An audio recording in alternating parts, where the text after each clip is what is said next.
बोलिए सद्गुरुदेव भगवान की, गुरु माता की, भगवान भोलेनाथ की, माता कामाख्या की, सभी संतों की, गौ माता की, बोलिए सच्चे दरबार की, गंगा मैया की, करौली शंकर महादेव की, हर हर महादेव।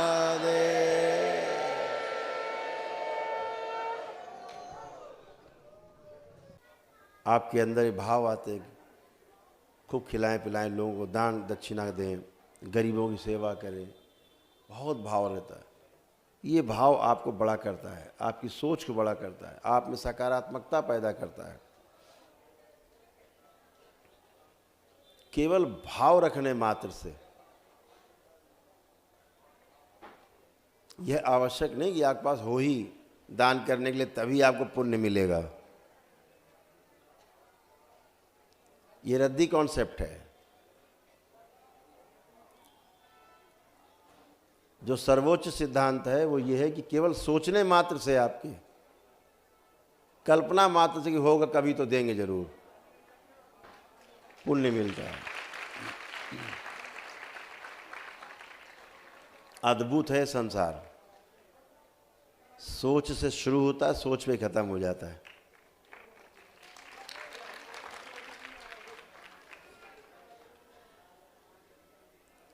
जैसी सोच, छोटी छोटी बात का ध्यान रखेंगे तो कभी नकारात्मक ही नहीं होंगे।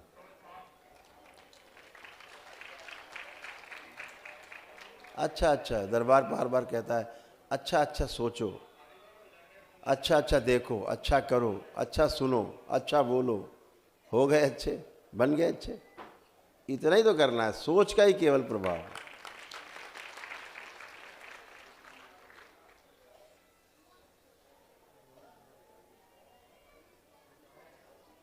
आप किसी व्यक्ति से संबंध बनाते हैं, मिलते हैं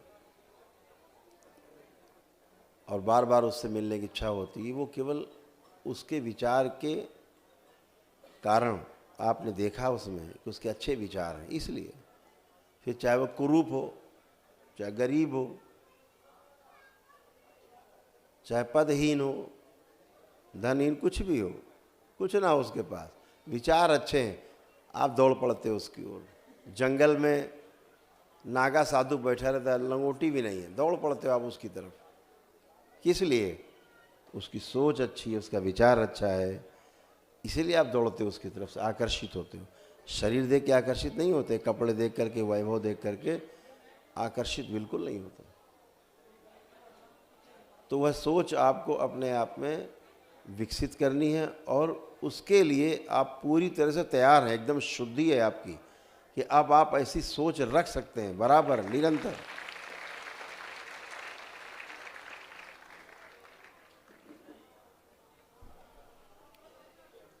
क्यों? क्योंकि दरबार ने आपकी शुद्धि की है।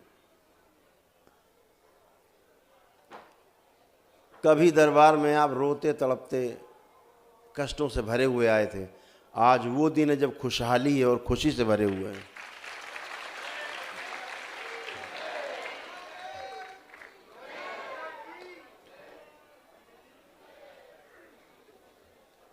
लोग पूछते कि दीक्षा लेने लोग कहाँ से लोग आते हैं, कि कहीं से नहीं आते, ये बाबा का प्रोडक्शन है।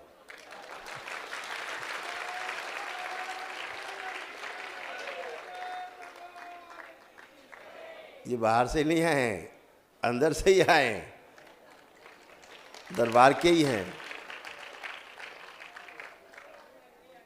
अब आगे बढ़ने की इच्छा है, जो दरबार से पाया है उसको फैलाने की इच्छा इनके अंदर है, इसलिए आए हैं। सत्य के दर्शन हो गए, सत्य समझ लिया है कि कितना पावन है, जो असत्य में बदल नहीं सकता। सूरज कभी चंद्रमा नहीं बन सकता और चंद्रमा कभी सूरज नहीं बन सकता। सत्य के दर्शन हो गए, अब कुछ नहीं हो सकता, अब कोई नहीं आपको बहका सकता। पक्का पता हो गया है कि सत्य क्या है।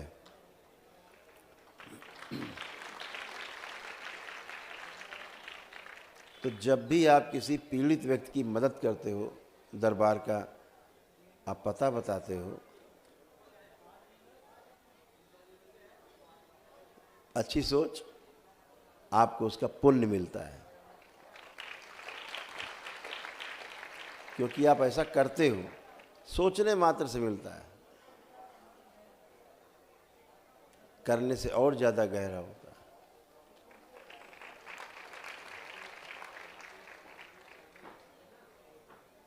हमेशा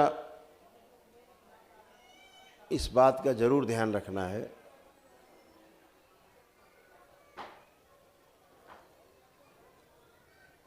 कि जब शक्ति हाथ में आती है तो थोड़ा आदमी बहकता है, स्वाभाविक है, ये मानवीय अवगुण है। ये सटीक समय है अपने आप की परीक्षा का।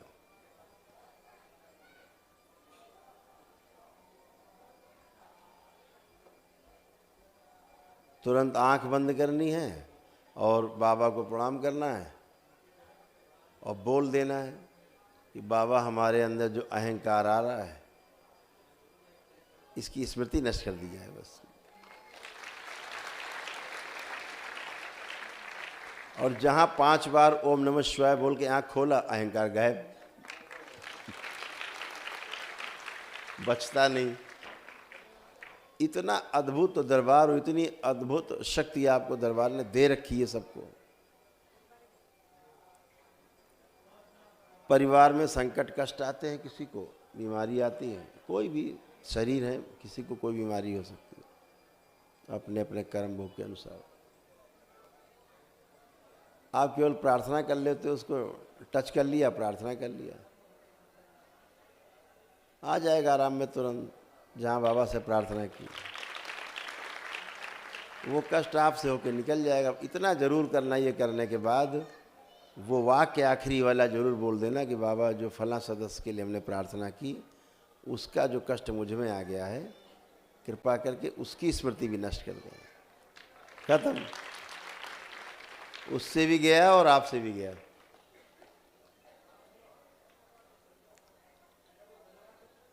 बहुत छोटी छोटी बात है, बार बार भागना नहीं पड़ेगा आपको। जो पहले चरण में गए हैं तंत्र की दीक्षा में, उनके थोड़ा कष्ट कटेंगे, परिवार के भी कटेंगे, तो कष्ट थोड़ा महसूस होता है। लेकिन आखिरी वाक्य जब बोल देते हैं आप संकल्प के पश्चात, तो वह कष्ट भी निकल जाता है। इसको ध्यान रखना। बस इतना ही आप नहीं करते हो, इसीलिए फंसे रहते हो। परिवार का कोई सदस्य संकल्प नहीं करता है, जबकि आपका डीएनए जो द्वितीय तृतीय और चतुर्थ चरण में है, पहुंच गए, उनके डीएनए बिल्कुल अलग बने हुए हैं, अलग, बिल्कुल अलग शक्ति से भरे हुए हैं। लेकिन परिवार के लिए जब वो संकल्प करते हैं तो उनके कष्ट उसके द्वारा निकल जाते हैं। इतनी सुविधा आपको दरबार ने दे रखी है, आपका डीएनए का ऊर्जा पथ अलग बनाने के बावजूद भी, क्योंकि वो परिवार है। और इसीलिए तो दीक्षा लिए कि हम भी अच्छे रहें, परिवार भी अच्छा रहे, तन अच्छा रहे, मन अच्छा रहे। हो गया पूरा।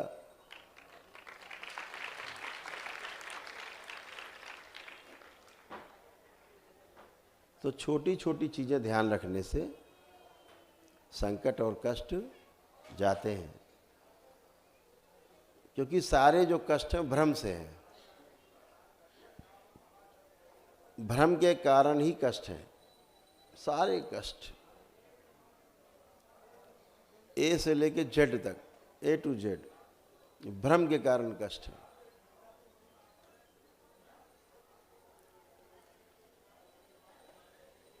और सारे रोगों का कारण भी भ्रम है।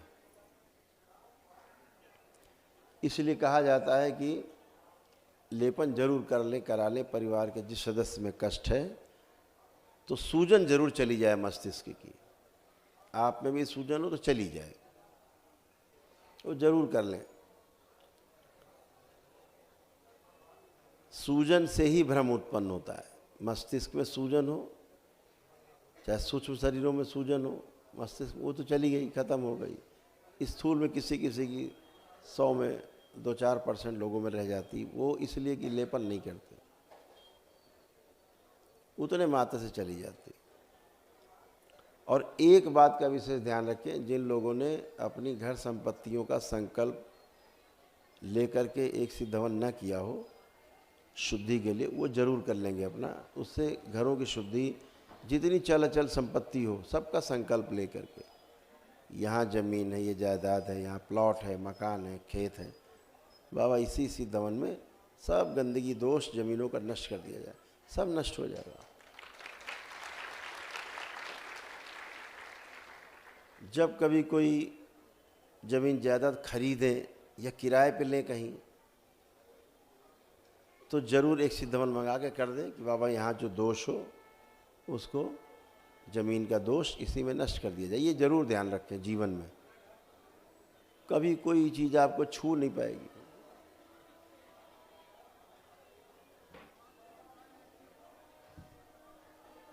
तो समस्या बाहर नहीं है, इस बात का हमेशा ध्यान रखना।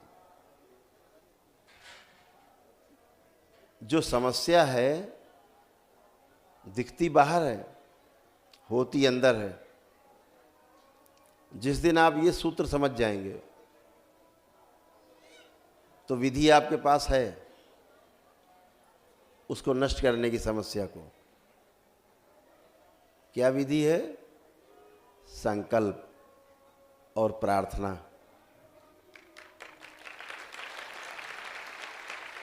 सबसे सरल विधि। दरबार ने आप सबको खूब आकर्षण दे रखा है, और जो चौथे चरण में पहुंच गए हैं, जब उनका दशांश हो जाएगा तो उनका आकर्षण चरम पे होगा।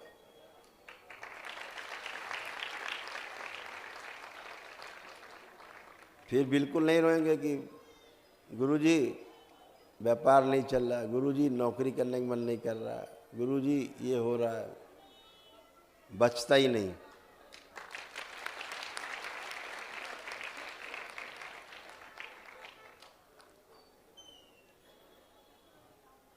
सब कुछ संकल्प और आपकी प्रार्थना से ही संभव है, दूसरा कोई भी रास्ता नहीं है। समस्याओं से, कष्टों से, दुखों से हटने का, बचने का, उन्हें समाप्त करने का एक रास्ता, जिसका नाम है प्रार्थना और संकल्प। इको कम करिए, क्या कर रहे हो?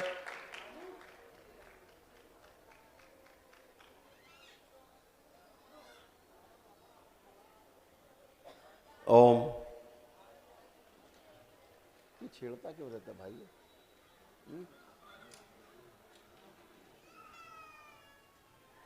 इसको रोग है कोई, इसको पता है। क्यों छेड़ते रहते हो?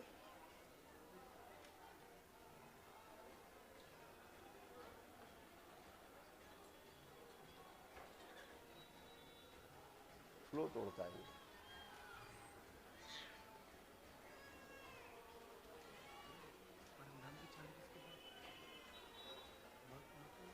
डॉक्टर साहब पास हो गए।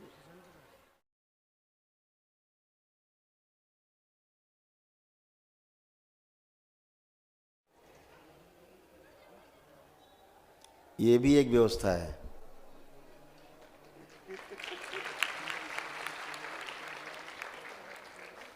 व्यवस्था बिगड़ती है तो गड़बड़ा जाता है मामला, और व्यवस्था उसके अंदर गड़बड़ जो पीछे बैठा है उसके अंदर अव्यवस्था है।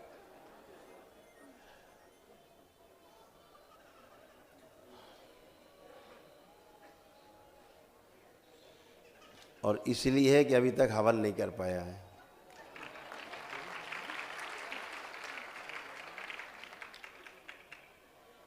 छुप के बैठ गया।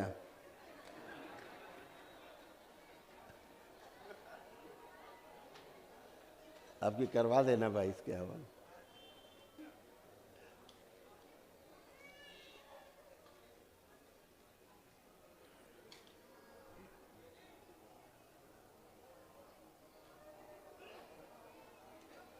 तो दरबार का ऐसा सोचना है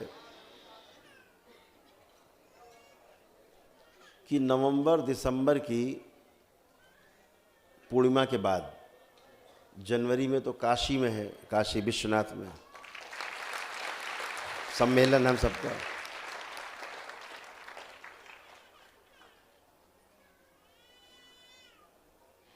और उसके बाद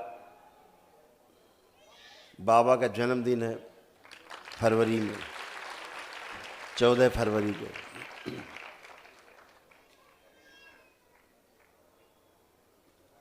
मार्च से 2024 के मार्च से हर महीने की जो दीक्षा है पूर्णिमा में, वो बाहर किसी न किसी तीर्थ स्थान में हुआ करेगी।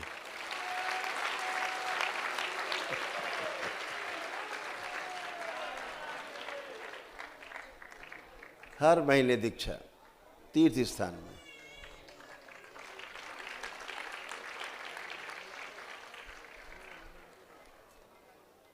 जितने दीक्षित भक्त हैं बाबा के, उन सबसे यही अनुरोध है, जब पहुँचे उस जिले में, उस शहर में, तीर्थ स्थान में, अपनी पूरी ड्रेस में,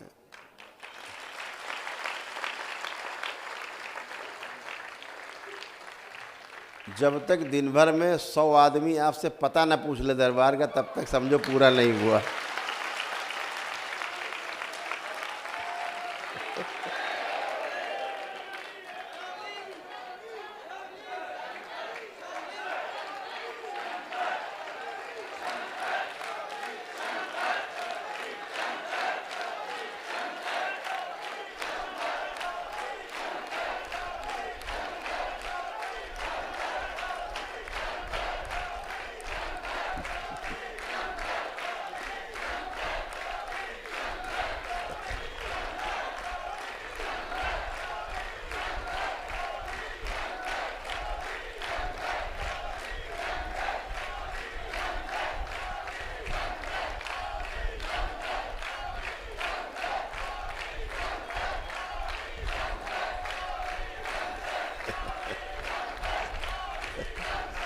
आपसे कोई नहीं जीत सकता।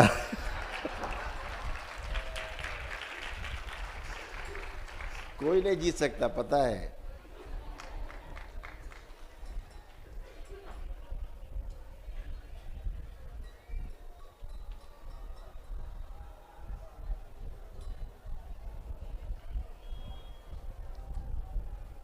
तो ये जो हर महीने की दीक्षा होगी बाहर इसलिए हो ताकि आपके दरबार का विस्तार भी हो और अपने तीर्थ स्थानों के प्रति हम सबका, अपने परिवार का सम्मान भी बढ़े अपने हृदय में।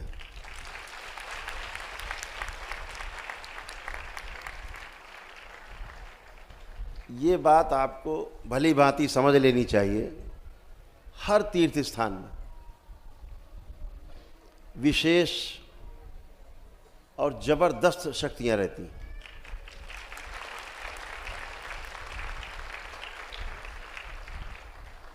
लेकिन ये भी बात आपको समझ लेनी चाहिए कि कोई भी शक्ति अपने आप कार्य नहीं करती है।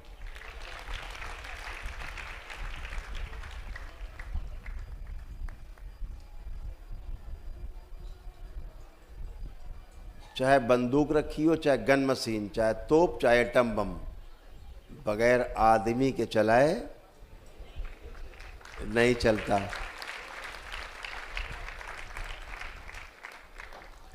शक्ति को कार्य करने के लिए एक मानव शरीर की आवश्यकता जरूर होती है।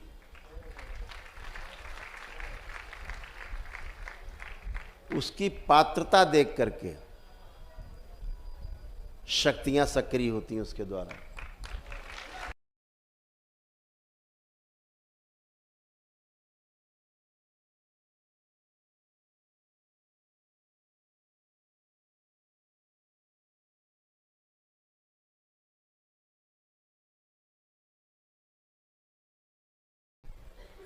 जैसे आपके भाव। तो जब भी आप जाते हो किसी तीर्थ स्थान में, जैसे यहां आए, यहाँ की जो दिव्य शक्तियां हैं प्रफुल्लित हैं।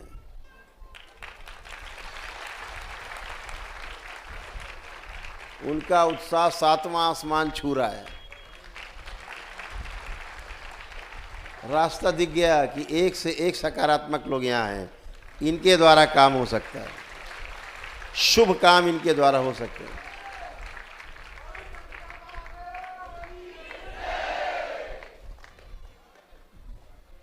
तो जब भी किसी तीर्थ स्थान में पहुँचें तो एक प्रार्थना दरबार से जरूर करें कि बाबा यहाँ जो दिव्य शक्तियाँ हैं, हम चाहते हैं कि वो सभी शक्तियाँ हमको प्रेरणा दें, मार्गदर्शन दें, शक्ति दें। जरूर करें। हर तीर्थ स्थान में भरी पड़ी हैं शक्तियाँ, लेकिन ये भी ध्यान रखो कि खाली मंत्र जप के या गेरुआ कपड़ा पहन लेने से या दाढ़ी बाल बढ़ा लेने से वो शक्तियाँ तुम्हारे भ्रम में आने वाली नहीं है।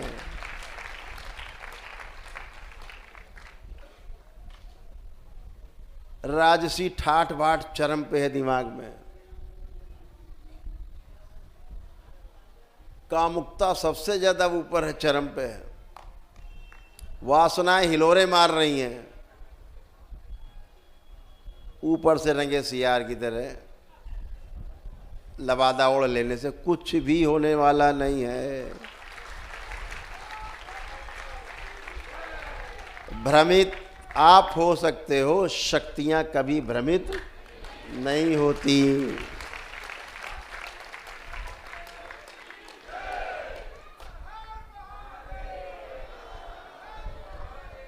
और एक बात जरूर ध्यान रखना, जीवन में अंदर रखना बहुत मजबूती से, दरबार से जुड़ा हर व्यक्ति इतनी शक्ति है आपके पास, अगर आप सकारात्मकता से लगे रहो तो हर व्यक्ति इस गद्दी पर बैठने का अधिकारी है। इसको ध्यान रखना। सब कुछ आपके संकल्प से चलेगा। यह पूरी सृष्टि संकल्प से ही चल रही है। संकल्प से सृष्टि की रचना हुई, संकल्प से ही यह सृष्टि चल रही है व्यवस्थित। हमारी वासनाएं उसके काम में अड़ंगा डालती हैं। तो प्रकृति का काम है कि आपको ठीक रखना, चाहे कान पकड़ के उसको ऐंठना पड़े, चाहे 2 थप्पड़ लगाने पड़े, चाहे तुमको उठा के पटकना पड़े, वो ठीक करके ही छोड़ेगी। जुगाड़ नहीं है बचने का। समय का फर्क पड़ सकता है, साल 2 साल 10 साल 100 जन्म 1000 जन्म, लेकिन बचने का उपाय नहीं है। तुमको ठीक है करके छोड़ेगी वो, और सभी को ठीक करती है। अद्भुत है। हम कह रहे हैं कि इसी जन्म में ठीक हो लो। आगे किसने देखा है? आगे किसने देखा? किसी ने नहीं देखा।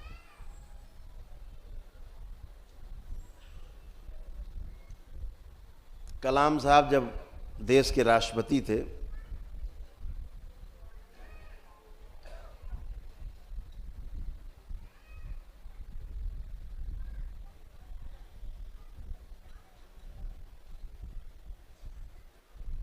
तो श्री ए नागराज जी को उनसे मिलने का समय तय हुआ।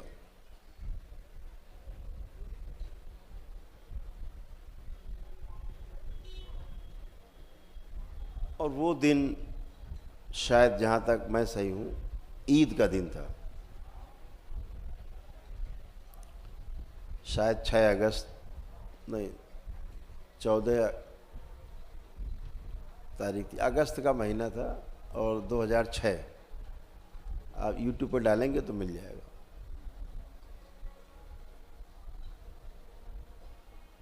पाँच मिनट का समय था, 5 मिनट, जबकि देश में त्यौहार था ईद का। और कितनी देर बैठे कलाम साहब पता है आपको?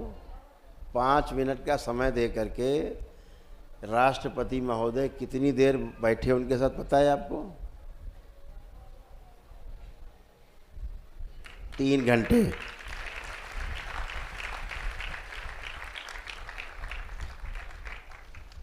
कलाम साहब ने शरीर छोड़ने तक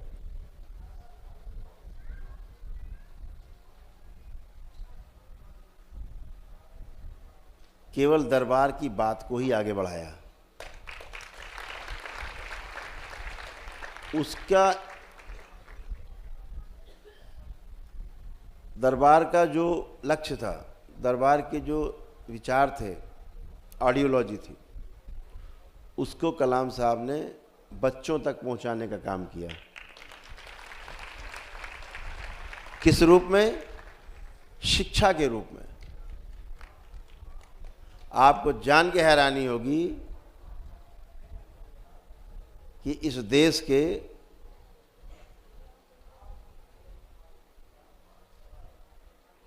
सात प्रदेशों में जितनी भी टेक्निकल यूनिवर्सिटीज थीं, सब में बाबा की पुस्तकें चालू हो गईं।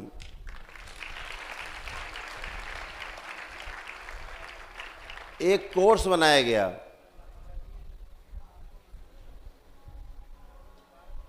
उस कोर्स का नाम था human values and professional ethics.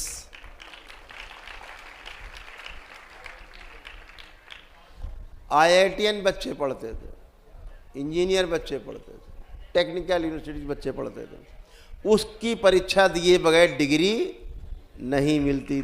आज भी अभी भी मूल्य शिक्षा के बगैर समझे जाने। ये किसने लागू कराया? कलाम साहब ने, जो देश के राष्ट्रपति थे, प्रेसिडेंट ऑफ इंडिया, उन्होंने लागू कराया। मुझे लगता है कोई हिंदू राष्ट्रपति होता तो शायद लागू होता, नहीं लागू होता। आरोप लग जाता कि हिंदू राष्ट्र बना रहे हैं। बहुत बड़ी समस्या है। वो जन्म से मुस्लिम थे, इसलिए उन पे आरोप नहीं लगा, और फिर उन पे कोई आरोप था भी नहीं उनके जीवन काल में। कितनी सुंदर तरीके से उनके शरीर का त्याग हुआ है। लोग तरसते हैं ऐसे शरीर छोड़ने के लिए। लोगों को शिक्षा देते देते ऐसे बात करते करते शरीर छूट गया। कोई कष्ट नहीं, कोई भोग नहीं, क्योंकि कोई नकारात्मकता उनके अंदर थी नहीं। तो बाबा से जब उन्होंने कहा उस दिन कि मैं चाहता हूँ बाबा जी कि जब मैं अगला जन्म लूँ,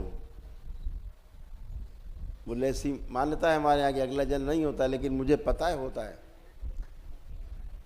तो मैं जब अगला जन्म लूँ तो मैं आपके शिष्य के रूप में पैदा हूँ और चीज़ों को आगे बढ़ाऊँ।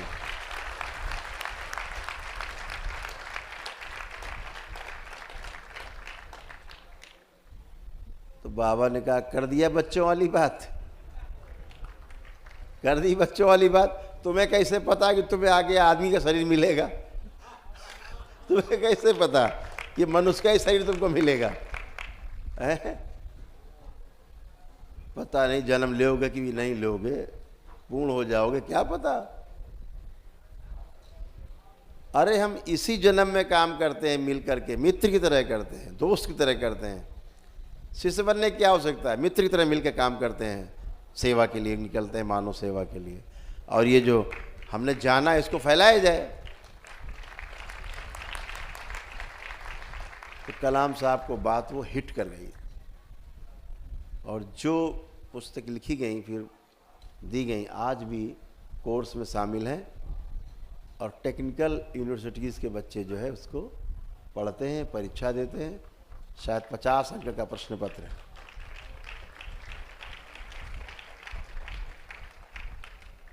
तो विचार से आप किसी को भी, अच्छे विचार आपके हैं और अंदर वाले की भी गंदगी अंदर नहीं है, तो आपके विचार को अच्छी तरह वो समझ सकता है, और कितना भी विरोधी हो,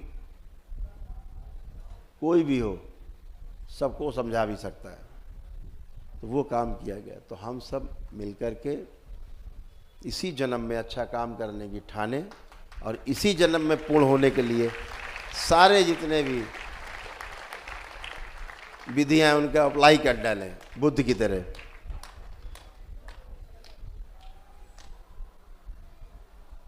भगवान बुद्ध क्या करते थे पता है आपको?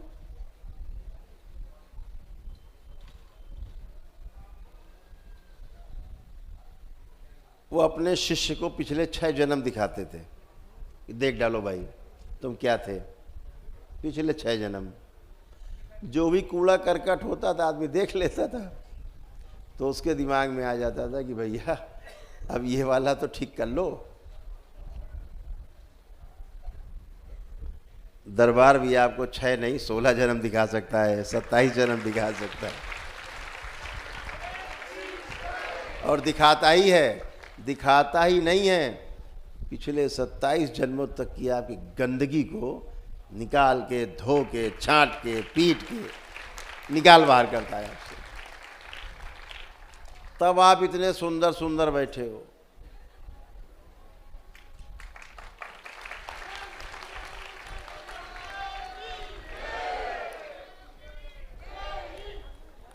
आपकी गंदगी का अकाउंट नील है,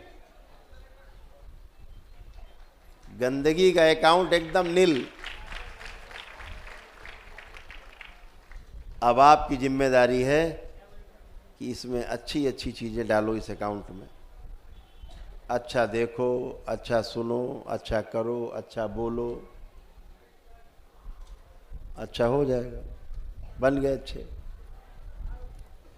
तो अपने अकाउंट को मजबूत रखो। जो आपका खाता है वो मजबूत रखो। गंदगी हटा दी गई, दरबार ने काम किया, आपको घर मकान दिया है आपका स्वच्छ करके, एकदम शुद्ध पवित्र। अब इसको रोज़ पोंछा झाड़ू लगाने की ज़रूरत और जिम्मेदारी आपकी है। वैसे अच्छा बना रहे। कल्पना करो आप जिस घर में रहते हो रोज़ झाड़ू पोछा ना लगे, हफ्ते भर बाद 10 दिन बाद उस घर की हालत देख लेना। तो आप ध्यान साधना, पूजा पाठ, जप तप अनुष्ठान करते हो, वो रोज का झाड़ू पोछा है, रोज का झाड़ू पोछा। और जो दरबार से आपको दीक्षा मिली है, जो इस दीक्षा से क्या होता है, जितनी बिल्डिंगें बना रखी हैं आपने सब एक एक करके गिरती जाती हैं, सब ढह जाती हैं, नई नहीं बनती, ढहती है, ढह जाती है। कहाँ से? यहाँ से। वो मेरा, ये भी मेरा, मैं ये, मैं वो, सब ढह जाता है।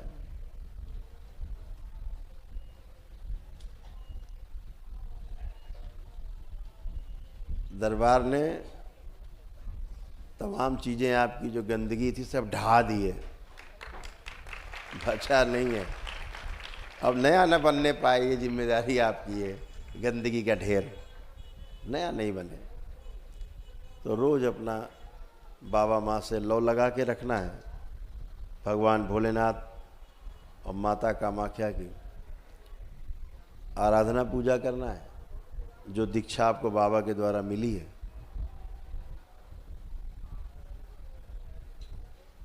जबरदस्त आपके पास हथियार रही है, उसको निरंतरता में लाना है, कंटिन्यूटी में लाना है, और आप अच्छे हैं और सदा अच्छे बने रहेंगे।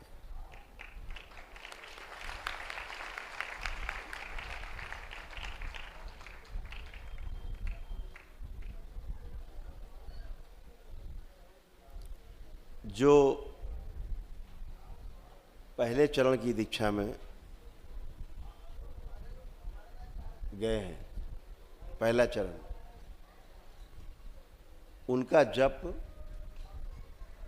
2.5 लाख है, पता ही होगा सबको। तंत्र के पहले चरण की दीक्षा का जो मंत्र है उसका दशांश जो है वो 2.5 लाख जप के बाद 25,000 मंत्रों से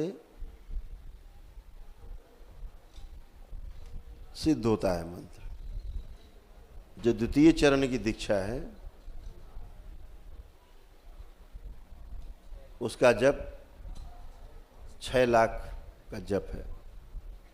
यही जप तृतीय चरण में भी है, 6 लाख का ही। लेकिन जो चतुर्थ चरण की दीक्षा है उसका कितना जप होगा बताओ जरा? 10? कम है, और बताओ? हैं? 20 लाख? कचूबर निकल जाएगा। केवल 2.5 लाख।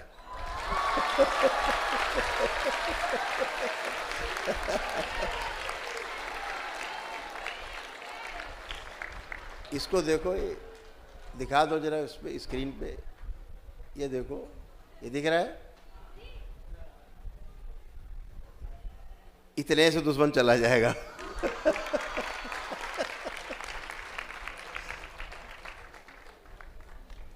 वो दुश्मन चाहे आपका अहंकार हो,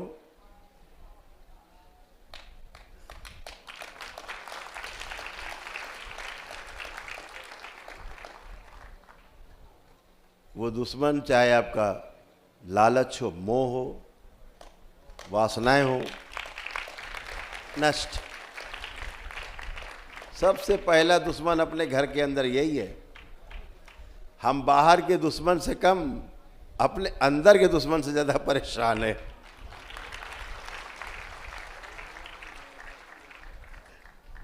ऐसे ही है। तो इस बात को आपको समझना है कि देखो आगे वाले कितना सरल कर दिया गया, और मंत्र भी सरल है। ओम ऐं ओम ओम ओम नमः स्वाहा।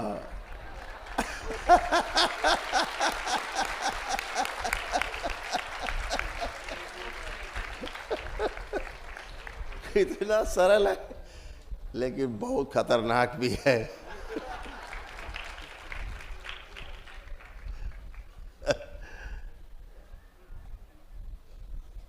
तो सारी शक्तियां जब आती हैं तो थोड़ा बढ़ता ही है। तो उसी को वॉच करना है। वॉच करने से नष्ट हो जाता है। केवल आपने ध्यान दिया, चोर चोरी करने घूम रहा हो, 2 आदमी लगा दो उसके पीछे घूमो जरा, तो बेचारा चोरी नहीं कर पाएगा। हैं? आजकल लोगों ने सीसीटीवी लगवा दी है, वो बेचारा देखता रहता है सबको, कौन क्या कर रहा है। चोर देखता, कैमरा लगा, सीसीटीवी। सबसे शरीफ आदमी वही है।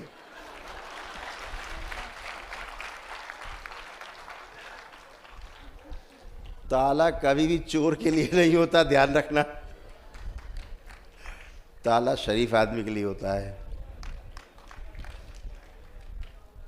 चोर तो ताला तोड़ के अंदर घुस जाएगा, क्या कर लोगे? उसका मास्टर है चोर, आपका ताला वाला बेकार उसके लिए। ये ताला लगता है शरीफ आदमी के लिए, इसका नंबर डोल जाएगा ही है। ये घुसाओ धीरे से अंदर।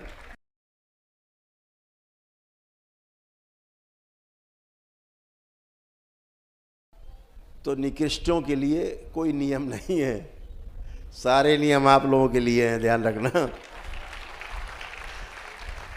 सारे नियम जितने ताले बने सब तुम लोगों के लिए बने, चोरी न कर पाओ इसलिए, ध्यान रखना। अपने से चोरी।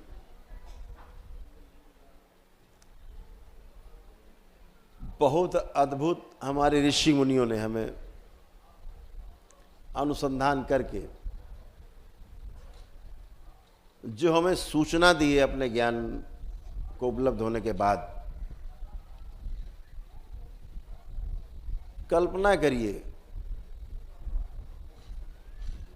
कि परंपराओं की परंपराएं खप गईं एक पन्ना लिखने में, ग्रंथ का। ऐसी हजारों परंपराएं ऋषि मुनियों की खप गई आपके लिए ग्रंथ तैयार करने में, और हम उस ग्रंथ को देखना नहीं चाहते, कूड़ा समझते हैं। ये हमारी सबसे बड़ी फेल्योर है, हमारी सबसे बड़ी असफलता है कि हम अपने ही धर्म को, यानी अपनी व्यवस्था बनाई हुई जो सृष्टि में व्यवस्था है, उसको नहीं समझना चाहते। और एक पन्ना पढ़ करके कोई आदमी बाहर का बहुत बड़ा वैज्ञानिक बन जाता है और फिर आपको ज्ञान बांटता है, और हम उसकी बल्ले बल्ले कर ताली बजाते हैं उसके लिए, वाह क्या बात है, क्या मोबाइल बनाया है। अरे भैया, बगैर मोबाइल के बात होती थी पहले।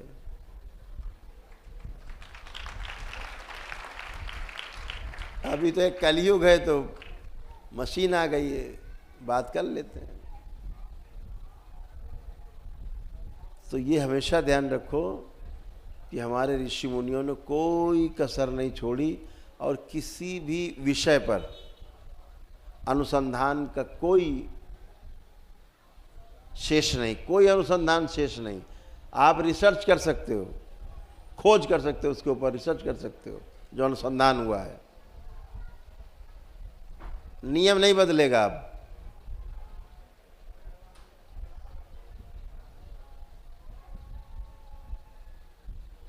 थोड़ा उसी में और दाएं बाएं कर सकते हो, नियम वही रहेगा। वायरलेस का जो नियम है वही रहेगा, वो नहीं बदलेगा। वो हटा दो, मोबाइल बेकार आपका, वो सिद्धांत है।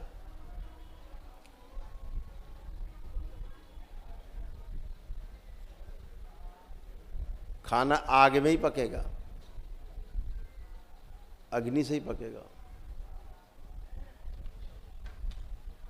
अब वो अग्नि चाहे गाय के गोबर के कंडे की हो, चाहे लकड़ी की हो, चाहे आपकी गैस की हो, पकेगा आग पे ही।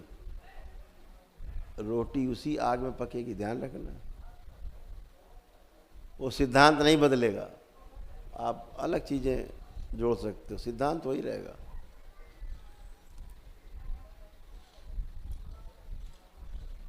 तो शिव ने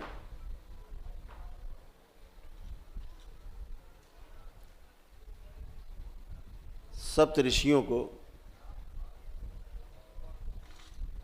जो ज्ञान दिया,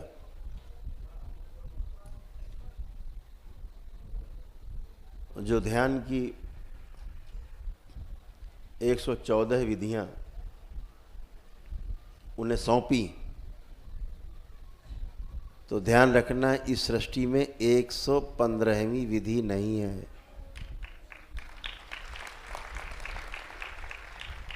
मतलब 114 पूर्ण है मानव जाति के लिए, उसमें 108 आपके काम की हैं।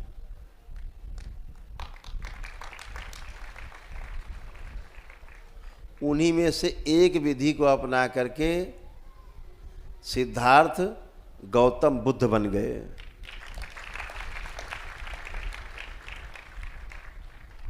एक विधि को अपना के आनापान सती। कोई भगवान बुद्ध कुछ अलग से नहीं ले आए, कोई भी संसार में रहा हो जो पूर्ण हुआ है, कुछ अलग से नहीं ले आया। भगवान शिव की दी हुई इन्हीं 108 में से चुन करके एक विधि, जिसके लिए जो उचित है,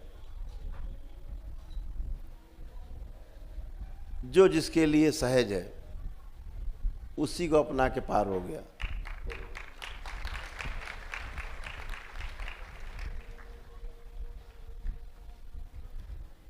तो इस पर अब विस्तार से एक एक विधि के बारे में एक श्रृंखला बनेगी, जिस पर चर्चा करेंगे। वो वीडियोज आपको मिलते रहेंगे, उसको आप और अपने ढंग से भी समझ पाएंगे, कर पाएंगे, देख पाएंगे। ये सुविधा उपलब्ध है।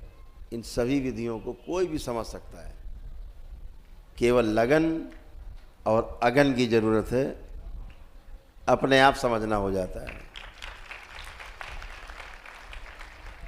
तो लगन बनाए रखिए और अगन जलाए रखिए, सब पार।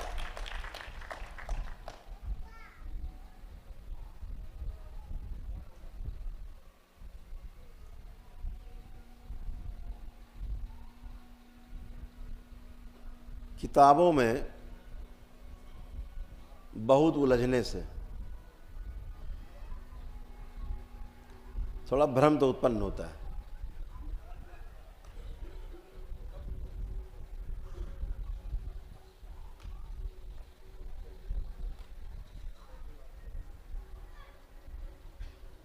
अभी किताब को ही लोगों ने ज्ञान मान लिया है।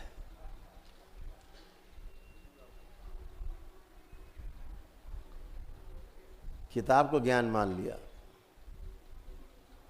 किताब में ज्ञान नहीं है, सूचना है। ज्ञान में और सूचना में फर्क है। अंग्रेजी में बोलें तो नॉलेज और इंफॉर्मेशन में फर्क है। Difference between knowledge and information, very much differences, बहुत। एक पूरब एक पश्चिम। पढ़ के भ्रम होने के अलावा कुछ नहीं मिलने वाला।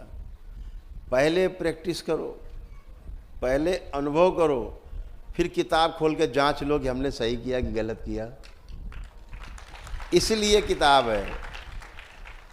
किताब पढ़ के बहुत बड़ा ज्ञानी बनने की जो विधि है वो एकदम थोथी विधि है। कोई नहीं बनता ज्ञानी वैनी। अपने को ज्ञानी समझे रहता आदमी। रट्टू तोता मार दिया, सब रटा हुआ है। प्रवचन पे प्रवचन दिए जा रहे हैं, प्रवचन पे प्रवचन दिए जा रहे हैं। बहुत खतरनाक प्रवचन है। प्रवचन बहुत अच्छा भी है, लेकिन प्रवचन का शाब्दिक अर्थ है प्रवचन, मतलब प्रमाणित वचन।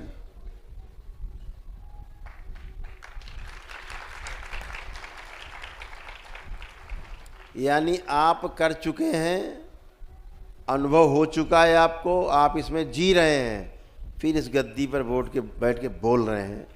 ये प्रवचन है।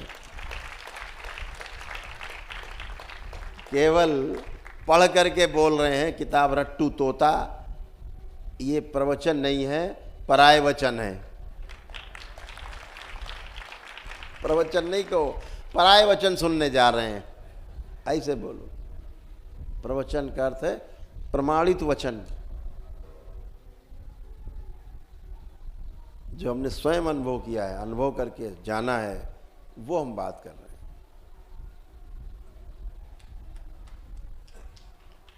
इसलिए अनुभव ही सर्वश्रेष्ठ है। जो कल मैं कह रहा था ना कि जाति न पूछो साधु की, पूछ लीजिए ज्ञान। ज्ञान की बात हो रही, सूचना की नहीं हो रही। ज्ञान ही सर्वश्रेष्ठ है।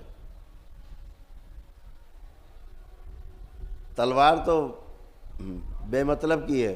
बेमतलब मतलब अपने आप नहीं चलेगी। वो जो प्रैक्टिस किया है, उसने अनुभव किया है, वो छका देगा 10 तलवारबाजों को अकेले, गिरा के धराशायी कर देगा अनुभव से।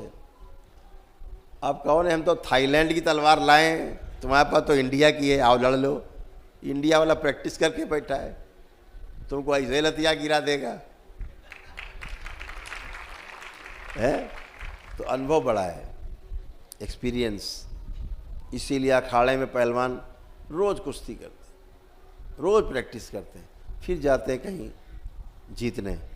हमारी सेनाएं रोज प्रैक्टिस करती हैं। अब अगर सोचे अरे असलह तो इनके पास है ही, अभी काहे उछल कूद करने बैठे हो, अपने पड़े पड़े खाओ, जब युद्ध आएगा तो जाना।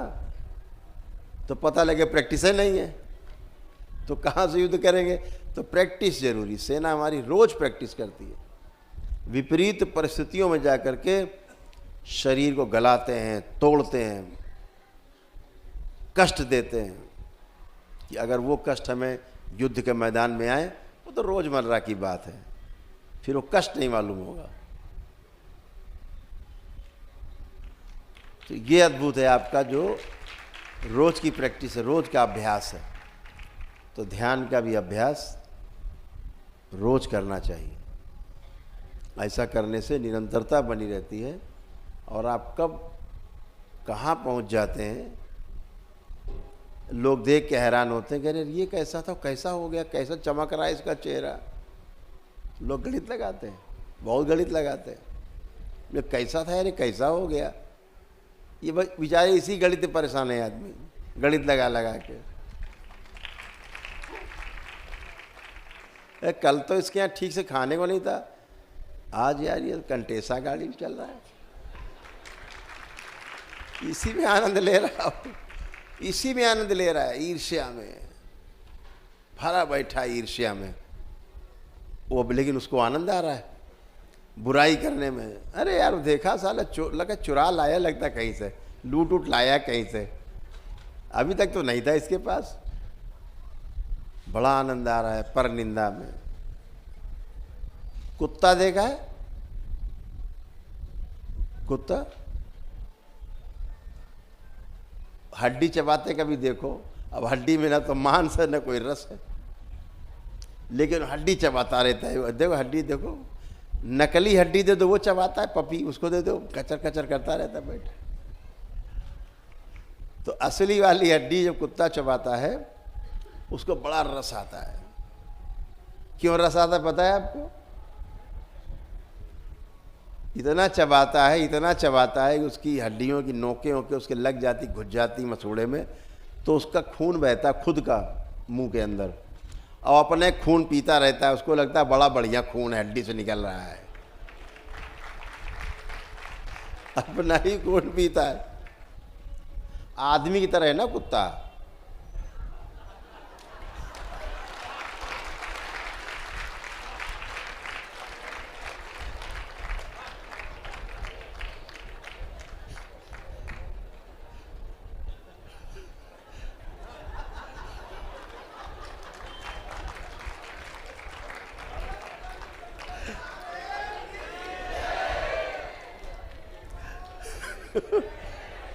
इस पृथ्वी पर एक ही ऐसा जीव है जो आदमी के जैसा है, उसका नाम है कुत्ता जी।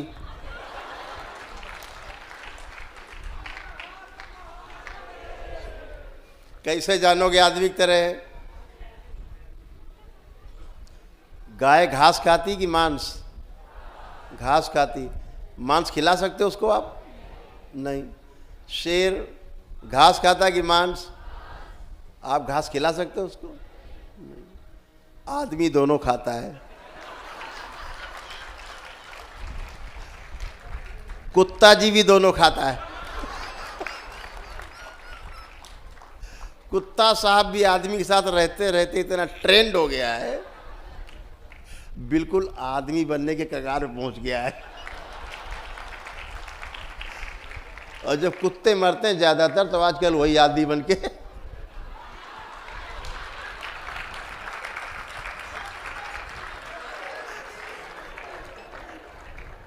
बहुत जल्दी जन्म मिलता है कुत्ते को आदमी का, पता है?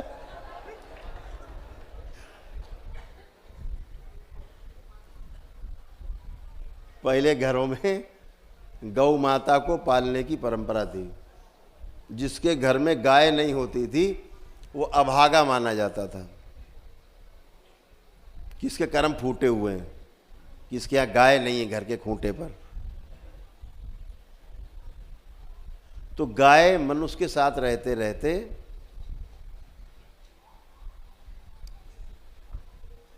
इतनी ज़्यादा मनुष्य के साथ मिल जाती थी, भाव से भर जाती थी कि मरते मरते उसको ही मनुष्य याद रहता था, इसलिए उसको मनुष्य योनि प्राप्त हो जाती थी।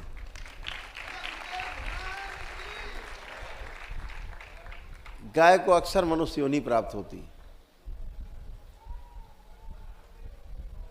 एक बार हमने बाबा से पूछा कि आदमी का जन्म धरती पर, पहले आदमी का जन्म कैसे हुआ होगा?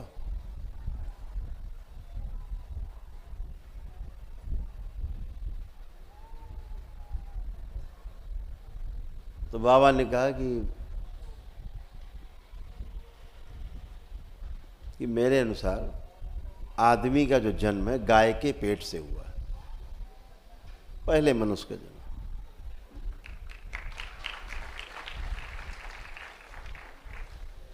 बात सुनी, समझ में नहीं आई, बहस करने का कोई मतलब नहीं था। लेकिन जब आगे बढ़े, विज्ञान के छात्र थे हम, आगे बढ़े, तो गाय को मां क्यों कहा जाता है,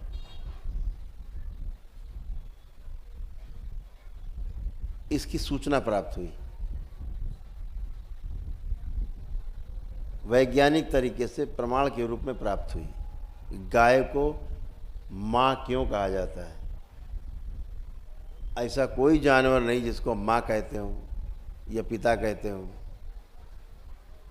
गाय को मां कहते हैं, गंगा को मां कहते हैं, तुलसी को मां कहते हैं, धरती को मां कहते हैं।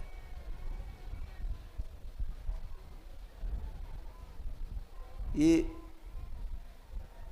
क्यों कहते हैं? कि ये साथ में हो तो जीना बहुत सरल है, आदमी बन के आदमी जी सकता है। तो ये समझ में आया गाय को मां क्यों कहते हैं। मां के गर्भ में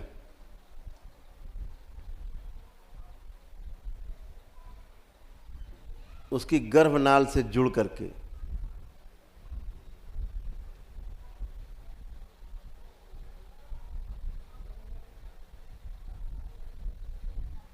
जिस जीवाणु के द्वारा गर्भ में, मां के गर्भ में 9 माह बच्चे का पोषण होता है, जो जीवाणु पोषण करता है, शरीर को धीरे धीरे बढ़ाता है। जब बच्चा जन्म लेता है तो वही जीवाणु मां के स्तन से दूध के रूप में बाहर आता है और बच्चा फिर उससे पलता है।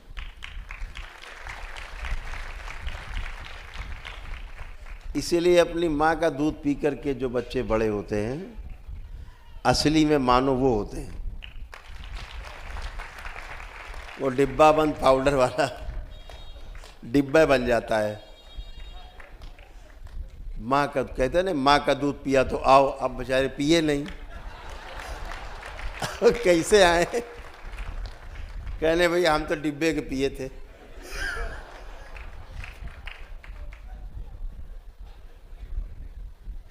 तो आपको जान करके आश्चर्य नहीं होना चाहिए कि देशी गाय, हिंदुस्तान की देशी गाय, उसके दूध में वही जीवाणु पाया जाता है जो माँ के गर्भ में हम पलते हैं और बाहर माँ के स्तन से आता है, मिलता है, दूध में होता है। वो सिर्फ और सिर्फ हमारे देश की देशी गाय में है। इसलिए जो माताएं बहनें हमारी दुग्धपान नहीं करा पाती किसी कारण से, उन्हें उपाय दिया गया कि वो गाय के दूध से अपने बच्चे की पालना करें। इसीलिए गाय मां कही जाती है। और इससे ये सिद्ध होता है कि वाकई में पहले मनुष्य का जन्म गाय के पेट से ही हुआ होगा। वहीं पलने की व्यवस्था थी। इस पूरी सृष्टि में ऐसा कोई जीव नहीं जिसमें वो जीवाणु पाया जाता हो जो हमारी माँ के गर्भ में था और उसके दूध में था और गाय के दूध में है। आज वो गाय हमारे घर से गायब हो गई। गाय लिखा ना, गाय पता था ऋषि मुनियों को, तो उन्होंने कहा ज़्यादा कुछ नहीं करना पड़ेगा, गाय के आगे केवल बा लगाना पड़ेगा।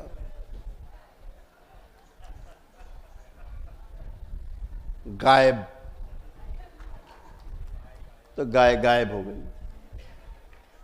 इतना सरल दे दिया तो गाय गायब हो गई। गाय गायब हो गई तो आप क्या हुआ? मनुष्य की मनुष्यता मर गई। जो माँ का दूध पीता रहता है जिंदगी भर, सोचो जो बच्चा साल भर तक, 1.5 साल तक माँ का दूध पीता है, इतना बलिष्ठ होता है, और जिसको पूरे जीवन गाय का दूध पीने को मिले, अपनी माँ का दूध पीने को मिले, वो कैसा होगा?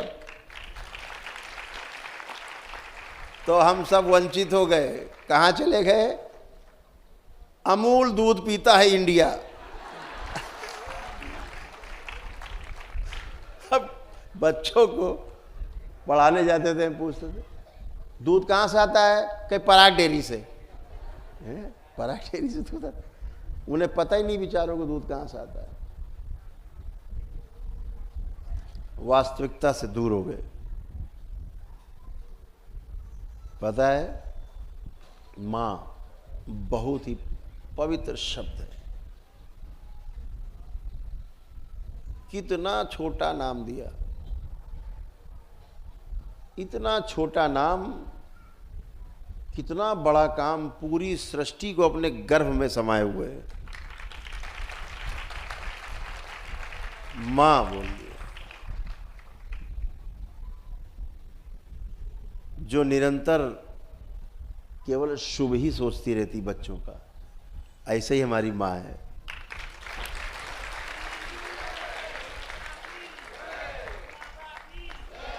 केवल शुभ। आपको पता है,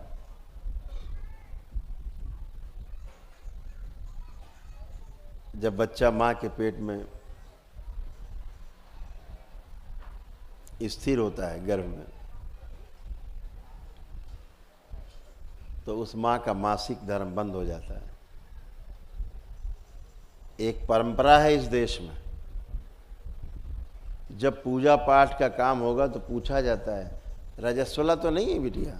बहु रजस्वला तो नहीं है? मासिक से तो नहीं है? मासिक से तो पूजा में नहीं बैठ सकते।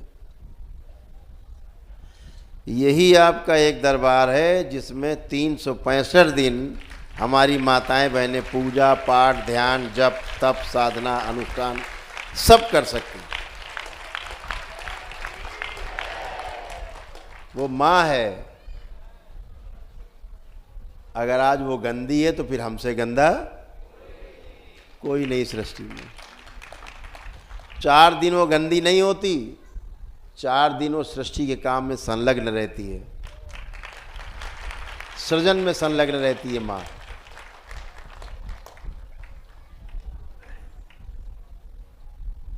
जैसे हमारी माँ, माँ कामाख्या, वर्ष में 4 दिन जो कार्यक्रम चलता है, माँ उन 4 दिनों में सृजन में रहती है,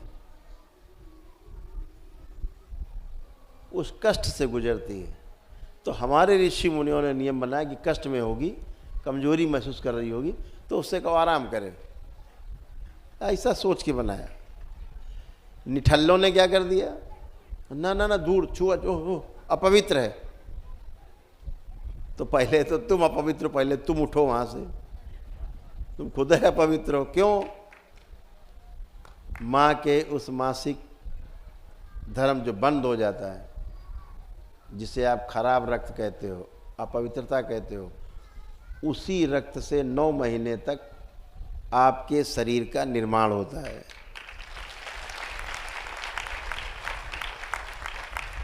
जिस रक्त को तुम अशुद्ध कहते हो, उसी रक्त से तुम्हारा 9 महीने तक माँ अपने पेट में निर्माण करती है, अपने खून से। अपने खून से आपको सींचती है माँ। इतना ही नहीं, जब आपका जन्म होता है तो बच्चा जब तक दूध पीता रहता है, वही खून गर्भाशय से स्तन तक सब जुड़े हुए हैं अंदर अंदर, वही खून मासिक फिर भी नहीं होता है, साल भर तक कम से कम। क्यों? वही खून दूध बन करके फिर आप पीते रहते हो। तो कहा जाता है माँ का खून पी पी करके बड़े हुए हो। और जब पूजा पाठ का समय आता तो कहती हो तुम अपवित्र हो।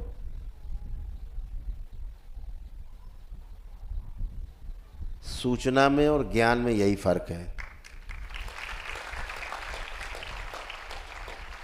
ऋषि मुनियों ने इसलिए पूजा पाठ से विरत रहने को कहा कि वो सृजन में शरीर रहता है, कमजोरी रहती है, एक प्रक्रिया से शरीर गुजर रहा होता है, तो आराम करें। मतलब उसको छूट है कि पूजा पाठ में ना बैठे। तो उल्टा समझ लिया, बोले अपवित्र है, दूर रहो। तो दरबार ने सबके ज्ञान खोले, चक्षु, ज्ञान चक्षु खोले। ज्ञान चक्षु तो नहीं खुले, कान चक्षु खुल गए।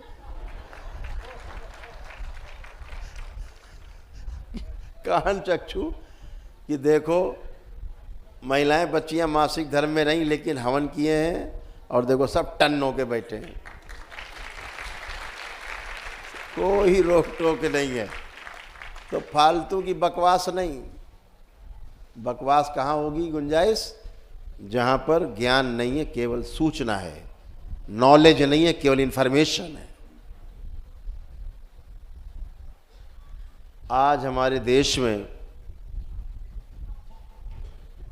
जो हिंदू संस्कृति है सबसे बुरे दौर से गुजर रही है, ऊहापोह से। क्योंकि इस संस्कृति के जो धारक वाहक हैं, जिम्मेदार लोग हैं, वो अपनी जिम्मेदारी ठीक से नहीं निभा रहे हैं।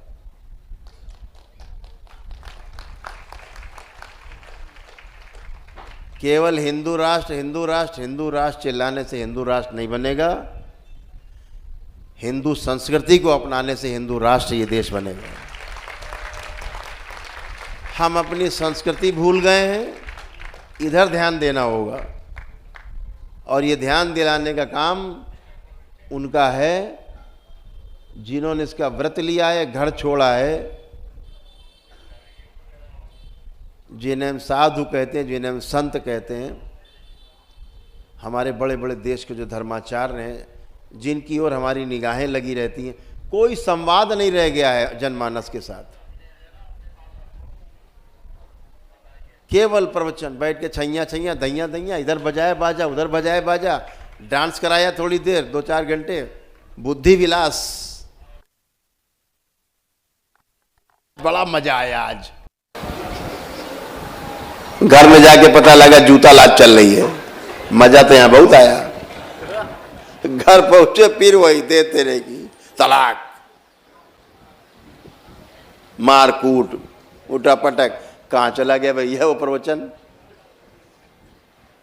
ऐसा कोई घर नहीं, मुझे ऐसा लगता है, जिस घर में रामायण नहीं, श्री रामचरितमानस नहीं, ऐसा कोई घर नहीं।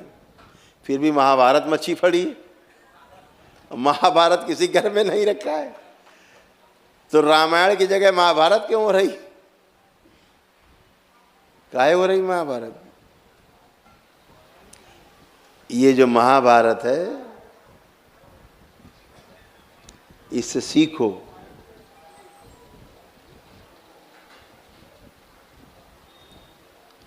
इससे सीखने की जरूरत है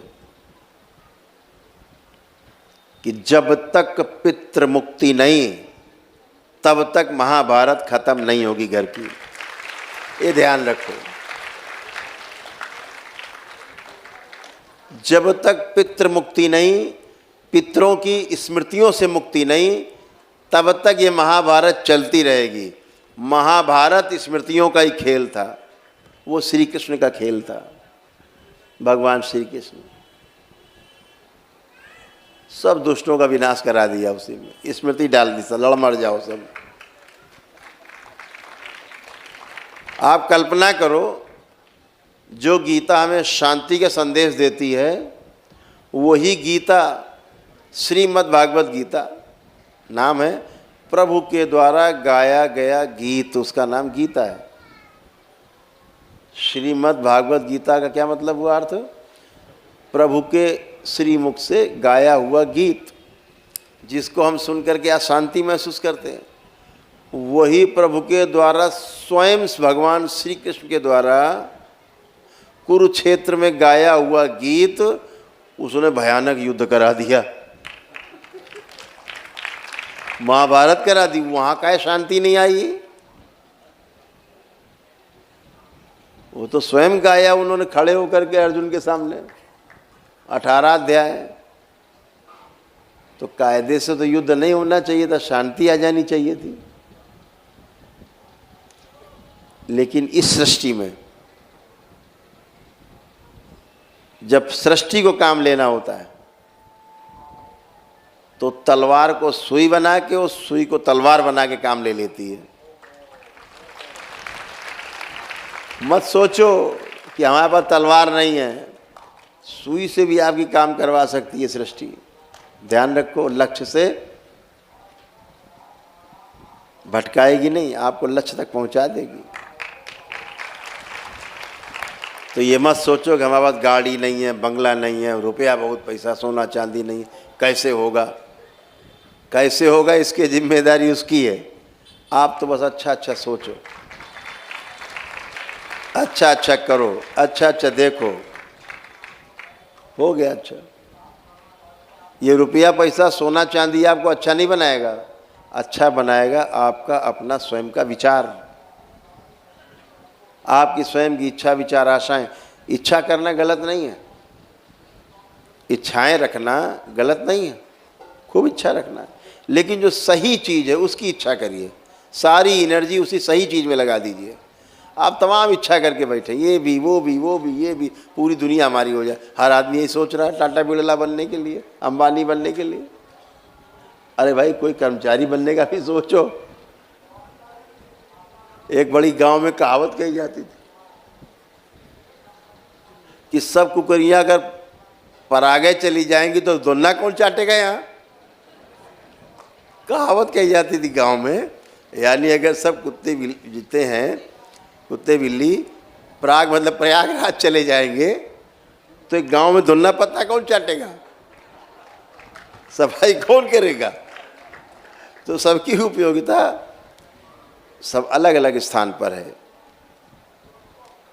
जिसके पास धन नहीं होता वो श्रम करके चीज़ों को सेवा में, आप यही देखो, जिसके पास धन नहीं है तो सेवा करके अपने को संतुष्ट करता है कि हमने सेवा की।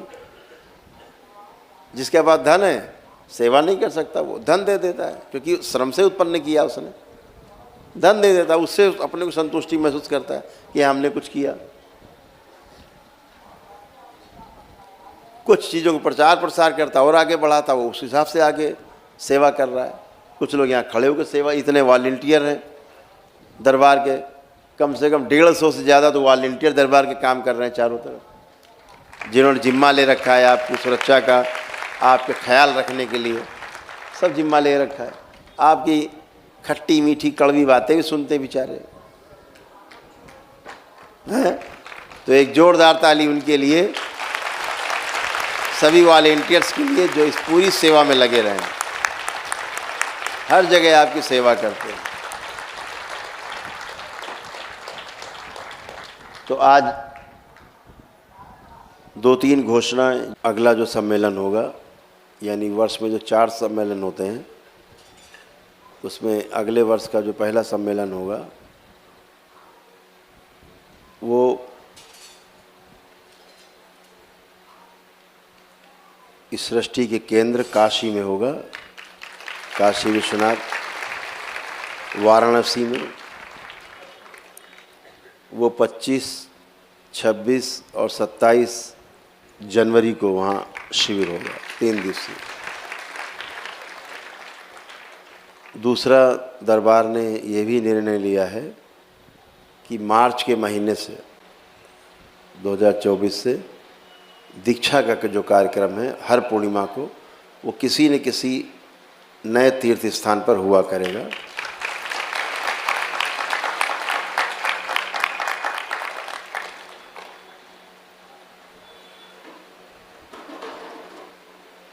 एक बात आपको और बताएं, डीएनए का खेल कुछ ऐसा ही है।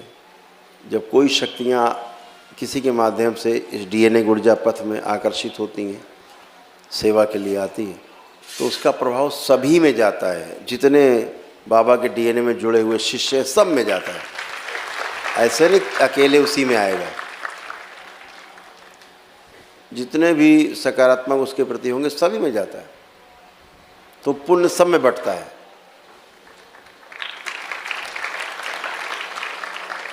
इसीलिए समूह में साधना का एक महत्व है।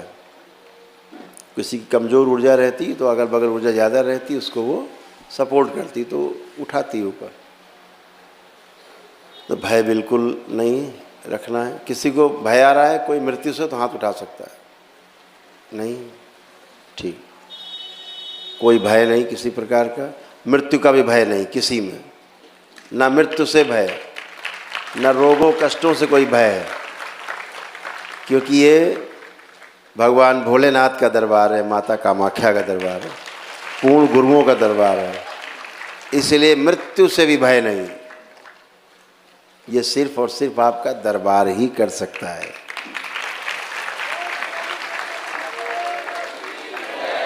बाबा और माँ कर सकते हैं। तो दो घोषणाएं ये, एक ये कि परम पूजनीय बाबा जी का जो जन्म दिवस है वो अगली बार, वो जो उनका जन्म था वो बसंत पंचमी को उनका जन्म हुआ था।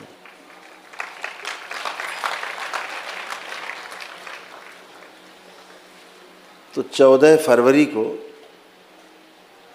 2024 में बसंत पंचमी है। उस दिन उनका जन्मदिन बहुत धूमधाम से 3 दिन का जन्म दिवस करौली में मनाया जाएगा। कानपुर में बड़ा आयोजन किया जाएगा, भव्य।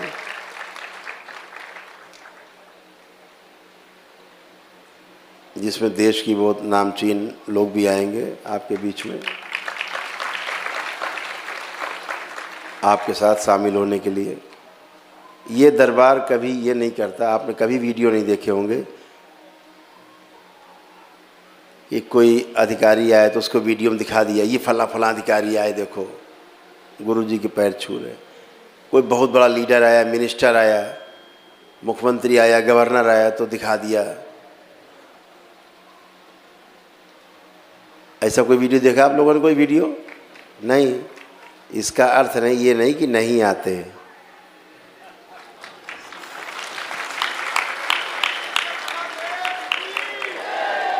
इसका अर्थ सिर्फ इतना है कि हम उन्हें नहीं दिखाते।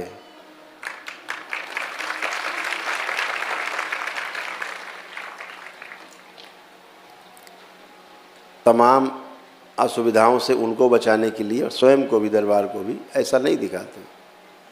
लेकिन ऐसा नहीं कि आते नहीं हैं, कि जुड़े नहीं हैं, सभी मानव ही हैं। ऐसा नहीं घर में कोई बीमार नहीं, उनके सब होते हैं। ऑफ कैमरा रखते हैं, कैमरे के आगे नहीं लाते, कैमरे के पीछे रहते हैं।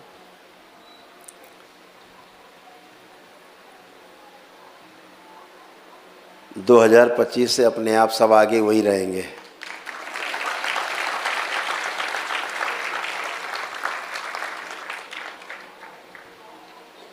तो ये सब ढोंग ढकोसले दिखा करके, प्रचार करके कि फलाने आए, फलाने आए, फलाने आए। अरे भाई, इससे क्या लेना देना? तो बाबा जी का जो जन्मदिन है वो 14 फरवरी कानपुर में करौली धाम में मनाया जाएगा। और आज एक बहुत महत्वपूर्ण सूचना, ताकि आपकी हर जगह जो सेना है मजबूत रहे, आपकी सुरक्षा के लिए भी, आपको सहयोग करने के लिए भी। आप जहाँ जाएं तो स्टेशन से लेकर के और जहाँ पे कार्यक्रम हो रहा वहाँ तक बीच बीच में आपको सब लोग मिलें, पहुँचाएं, आपकी मदद करें और समाज में और अच्छा काम करें, लोक कल्याण के काम करें। गरीब बच्चियों की शादियाँ करवाना, गरीबों की मदद करना बहुत पुनीत कार्य है। परम पूजनीय बाबा जी ने परिवार परंपरा पर सबसे ज़्यादा ध्यान दिया कि परिवार बने और सुखी रहें। इस पे सबसे ज़्यादा ध्यान दिया था। आज भी वही परंपरा कायम है कि दरबार की प्रक्रिया एक व्यक्ति करता है और स्वस्थ पूरा परिवार होता है। आप सब संकल्प करके आए, आपको पता है, आपको बताने की आवश्यकता नहीं। तो दरबार ने एक निर्णय लिया है कि एक संगठन बनाने का जो अराजनीतिक होगा, पॉलिटिक्स से दूर होगा, केवल दरबार के लिए होगा और दरबार की नीतियों को, कार्यक्रमों को लोगों तक पहुंचाने के लिए होगा, प्रचार प्रसार के लिए होगा, आपसे संपर्क बनाए रखने के लिए होगा, आपके कष्टों दुखों को दूर करने के लिए जो भौतिक रूप से कोई समस्याएं हम तक पहुंचाने के लिए होगा। तो इसका जो प्रारूप है वो एक संगठन के रूप में आज इस हरिद्वार की इस धरती पर, इस पवित्र धरती पर, जहाँ संतों की आभाओं से ये पूरा आंदोलित है पूरा हरिद्वार, क्योंकि सब शुभ की कामना से लगे हुए हैं। सभी लोग भले नहीं अच्छा कर पा रहे हैं, लेकिन अच्छा करने की कामना बहुत ज़्यादा है, तभी घर परिवार सब छोड़ करके और ये चोला रंगाया, गेरुआ चोला।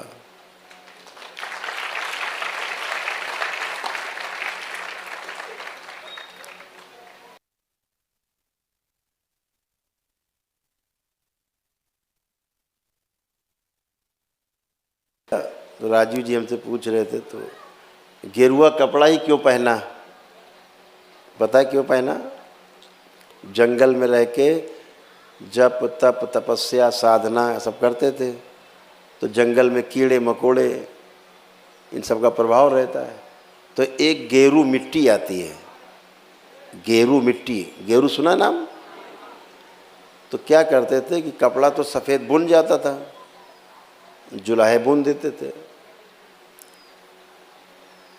लेकिन उस कपड़े को क्या करते थे, गेरू मिट्टी को घोला, कपड़े को उसमें डुबोया 2-3 बार और सुखा दिया, तो क्या बन जाता था? गेरुआ कपड़ा। उसको पहन लेते थे। उस गेरू का ये प्रभाव है कि कोई भी कीड़ा मकोड़ा पतंगा आपके नज़दीक नहीं आएगा।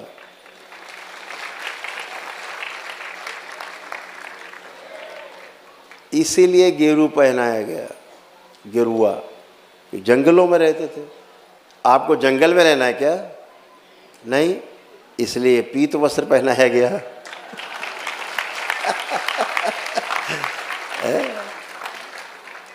तो उस गेरू के मिट्टी से जो रंगा जाता था कपड़ा, उसको पहन लेने से कीड़े मकोड़े ये पास नहीं आते थे, सांप बिच्छू भी पास नहीं आते थे। जानवर भी देखता था तो वो देखता था कि बहुत शांत है, तो अटैक नहीं करता। जानवर तभी अटैक करेगा जब उसको उसकी मृत्यु का भय हो जाएगा, तभी आप पर अटैक करता, नहीं तो नहीं करता, किनारे चला जाता। तो इसलिए इस गेरू कपड़े का महत्व रहा है। अब उसको कालांतर में गेरुआ हो गया, है ना। कुछ दूसरे मजहब के लोग हरा कपड़ा पहनते हैं, वो जहाँ पैदा हुए, जहाँ रहे, वहाँ हरियाली नहीं थी, सब रेगिस्तान था।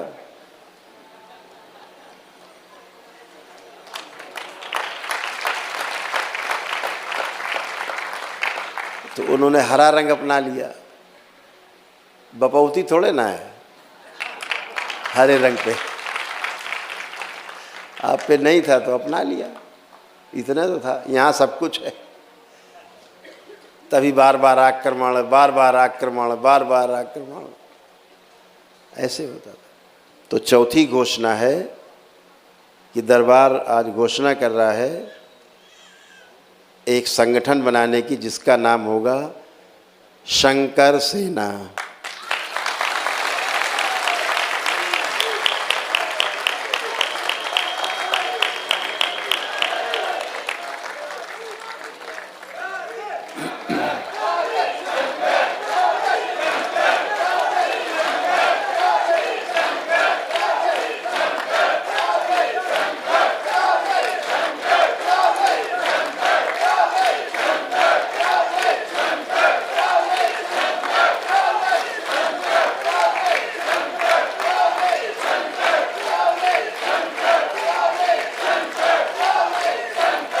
तो इस संगठन का नाम होगा शंकर सेना, और इसमें अलग अलग विंग बनाए जाएंगे। महिलाओं के विंग अलग, नवयुवकों का विंग अलग, बड़ों का विंग एक अलग, अलग अलग विंग बना दिए जाएंगे, ताकि अलग अलग कार्य सबके बटे रहें।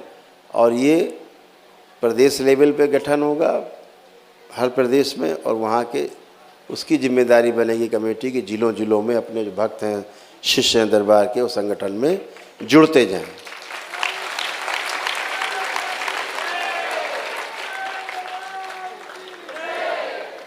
ताकि अच्छी नीतियों को जन जन तक पहुंचाया जा सके, हिंदू संस्कृति को बढ़ावा दिया जा सके और हिंदू संस्कृति से उसकी सबकी पहचान कराई जा सके, उसका विस्तार किया जा सके और ये जो विस्तार है वो विश्वव्यापी हो और वसुधैव कुटुंबकम का जो नारा हमारे ऋषि मुनियों का है वो सार्थक हो। तो इसका गठन विदेशों में भी होगा। तो आप सभी लोग बहुत मस्ती से आप सबने यहाँ 3 दिन काटे हैं, तो जितनी मस्ती आई उतनी कस के ताली बजा दी जाए।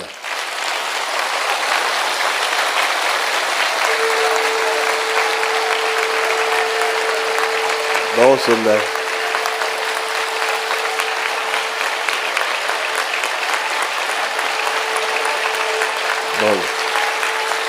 बहुत सुंदर,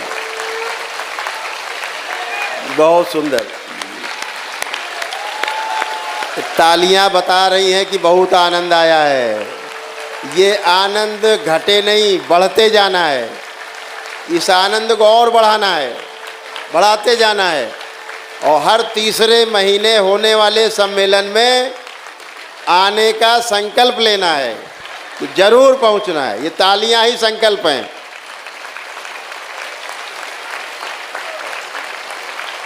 आप सभी स्वस्थ रहें, प्रसन्न रहें, मस्त रहें। परम पूजनी बाबा जी की ओर से, माँ की ओर से और भगवान भोलेनाथ और माता कामाख्या की ओर से मैं स्वयं आप सबको उनकी ओर से बहुत बहुत शुभकामनाएं, बहुत बहुत बधाई। आपके जीवन में सफलतापूर्वक चलने के लिए, नए नए कीर्तिमान स्थापित करने के लिए आप आगे बढ़ें। और मानव का स्वभाव है कि जो वो जान लेता है, समझ लेता है, वो दूसरों को समझाना चाहता है। इसलिए जो आप अच्छा अच्छा समझ पा रहे हैं, अच्छा अच्छा जी पा रहे हैं, ऐसा ही आप दूसरों को समझा पाएँ, समझा के वो जी पाए, ऐसा करना ये हम सब का दायित्व है। ऐसा आप कर पाएँ। इन्हीं मंगल कामनाओं के साथ, इन्हीं शुभकामनाओं के साथ ये 3 दिवसीय जो महासम्मेलन है करौली शंकर महादेव के दरबार का, आज इसका अगले कार्यक्रम शुरू होने तक के लिए समापन किया जाता है। उसको है कष्टों से निवार श्री राधा रमण गुरुदेव की। बोलिए सद्गुरुदेव भगवान की, गुरु माता की, भगवान भोलेनाथ की, माता कामाख्या की, सभी संतों की, गौ माता की। बोलिए सच्चे दरबार की, करौली शंकर महादेव की, गंगा मैया की। हर हर महादेव। ज्ञान शक्ति अपार।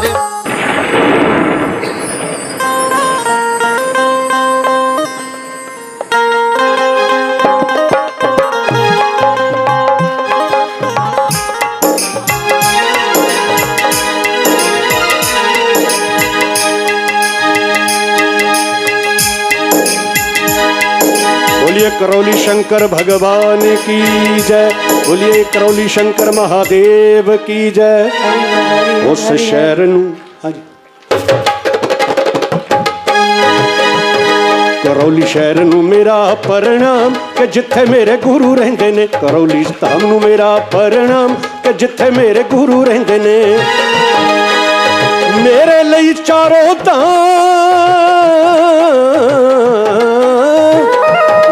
चारों धाम के जिथे मेरे गुरु रहंदे ने। करौली धाम नू मेरा प्रणाम कि जिथे मेरे गुरु रहंदे ने। करौली धाम नू मेरा प्रणाम कि जिथे मेरे गुरु रहंदे ने।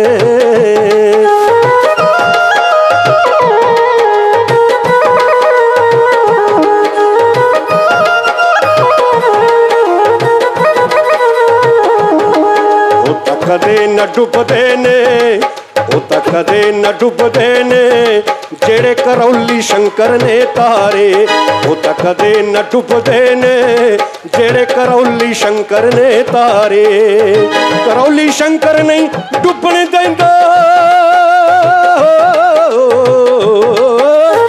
ਕਰੌਲੀ ਸ਼ੰਕਰ ਨਹੀਂ ਡੁੱਬਣ ਦਿੰਦਾ ਬਾਹੋਂ ਫੜ ਫੜ ਤਾਰੇ ਉਹ ਤਾਂ ਕਦੇ ਨਾ ਡੁੱਬਦੇ ਨੇ ਜਿਹੜੇ ਕਰੌਲੀ ਸ਼ੰਕਰ ਨੇ ਤਾਰੇ ਉਹ ਤਾਂ ਕਦੇ ਨਾ ਡੁੱਬਦੇ ਨੇ ਉਹ ਜਿਹੜੇ ਮਾਂ ਬਾਬਾ ਨੇ ਤਾਰੇ